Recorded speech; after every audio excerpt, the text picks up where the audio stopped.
Hey John, thanks for taking a look. I really appreciate it.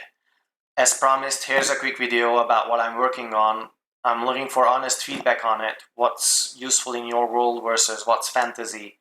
Nothing here is sacred. You can't hurt my feelings, so feel free to rip it apart. I'm building MarginOS, which is a profit OS for Shopify brands.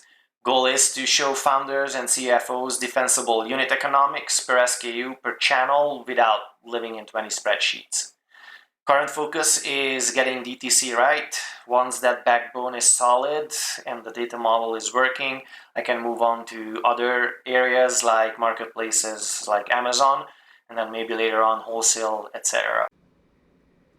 Under the hood, we connect Shopify, pull orders and line items, and separate through DTC from wholesale, retail, and marketplaces using channels and tags in case all of that data flows through Shopify for a brand.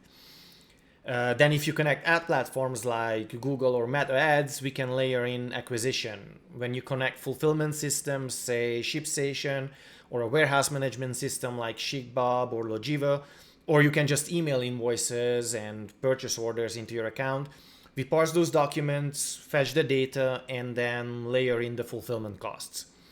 That's what lets us compute contribution profit per order, per SKU, per channel, and audit it back to real orders and invoices. So let me show you the three main surfaces that sit on top of that data model. This is an example environment with mock data, but it behaves exactly like a real account. Command Center is where I answer the three questions a founder or CFO I think cares about. Are we making money? Is capital being used intelligently? And what needs attention right now?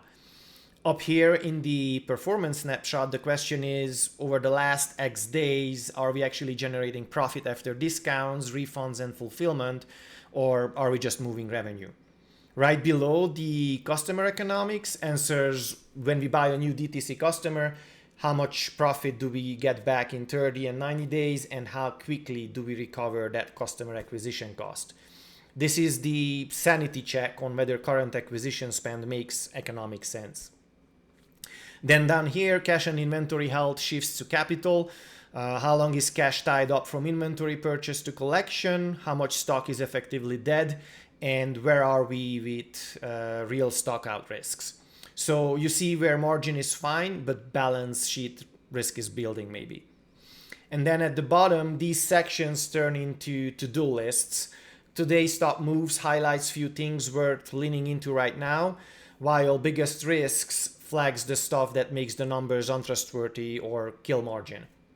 So if you're a founder or a CFO, this page basically is meant to give you a one-screen read on profit, cash, and risk, and then one click into channels or SKUs if something looks off.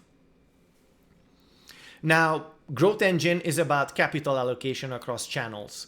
This is where you can see in one place which channels you can confidently scale because they produce profitable new customers on same payback, and where are you actually losing money on growth because returns, discounts, or inventory problems hide your true return and ad spend. At the bottom, profit and inventory matrix answers the same questions at the product family channel level. What should we fix? What should we push or starve because it's tying up cash for too little profit? Let me click into one combo so you can see how this rolls down into products. For a given SKU, you can see the full story, revenue, volume, then a unit economics waterfall with the full cost stack that includes product cost, freight, 3PL, shipping, refunds, and returns, with every cost auditable, whether it's measured, estimated, or missing based on the available data. And then you can also see an event level return data.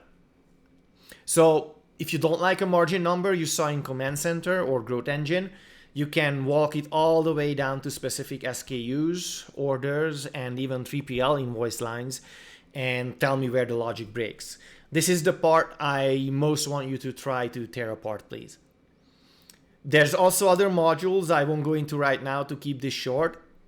Again, I'd really like your take on whether this backbone matches how you think about DTC profitability and capital allocation, and where you'd expect it to fail in practice.